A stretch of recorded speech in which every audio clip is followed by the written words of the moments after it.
Hare Krishna. Namaste. Chapter 6, entitled as Dhyana Yoga, Sloka 24 and 25. Sankalpa prabhavan kamams tektva sarvana sheshataha manasaivindriya gramam viniyamya samantataha शनैः बुद्ध्या धृतिगृहीतया आत्मसंस्थं मनः कृत्वा न किञ्चिदपि चिन्तयेत्. Therefore, two things are very important: to cultivate knowledge from a guru and apply that in our life by following or performing nishkama karma. These two will drain the accumulated karma. When the karma start draining, fading away, now like how the clouds start moving away and the sun shines, comes out, likewise when the karma start fading away, the buddhi becomes stronger and brighter and it shines. When it does so, gives good advices to the mind. The mind then start thinking about Atma, not about any senses.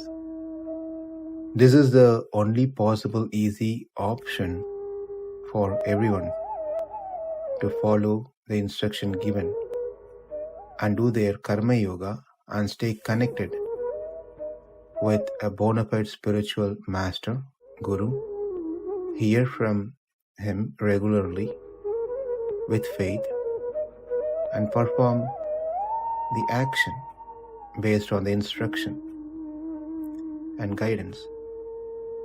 So one question might arise is, how does the action, the karma, will be able to destroy the reaction karma?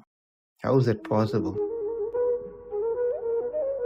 Actually, it is the Lord who is pleased because of our action, because we have taken his instructions seriously and working towards that. Therefore, it's his mercy that these karmas will get removed. But one should have determination to do them. Without determination, it's not going to be possible.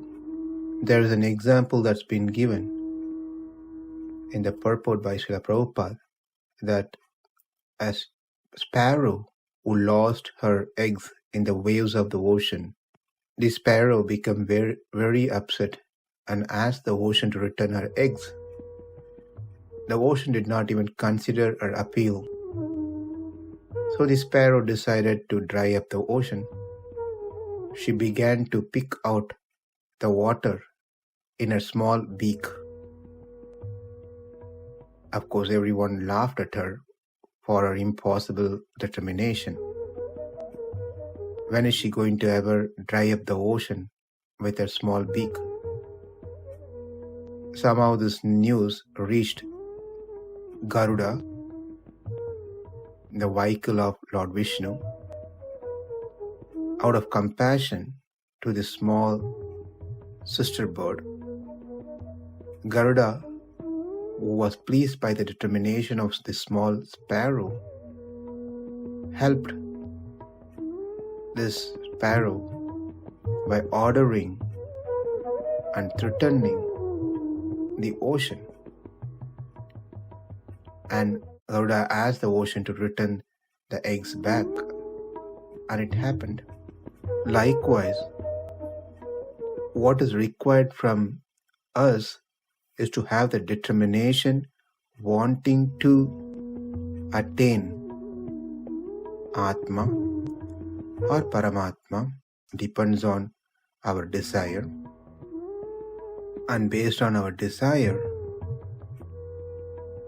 the Lord will help us. By ourselves, it is not possible. but the determination should be there that I want to achieve my goal.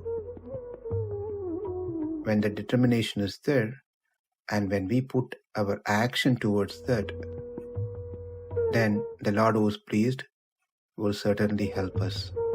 So we do our best, and the rest will be taken care by Krishna. What we have learned in these 2 slokas is one should engage oneself in practice of yoga with complete determination and faith without being deviated from this path. One should be free from material desires and free from the sense desire, which we saw as sankalpa and sparsha. Those are the 2 things. And gradually, step by step, one should be able to focus inward towards Atma with full conviction. That's the mind. When it is fixed on the self, will not think of anything else.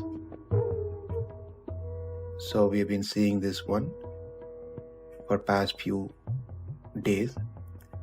Therefore, one has to start practicing these things every day for a few minutes. Unless until one practices, one will not understand what's been told here, and it's all going to be very theoretical. So let's start implementing little by little to see some positive changes within us. Prabhupada, in his closing statement for this sloka, says that practice of yoga, especially bhakti yoga in Krishna consciousness, may appear to be a very difficult job. But if anyone follows the principles with great determination, the Lord will surely help. For God helps those who help themselves. Sankalpa prabhavan kamam tektva sarvan asesataha manasyayvendriya gramam viniyamya samantataha shanai shanairuparamit buddhyadriti grihitaya atma samstam manakritva na kinchitapi chintayet. Namaste. Hare Krishna.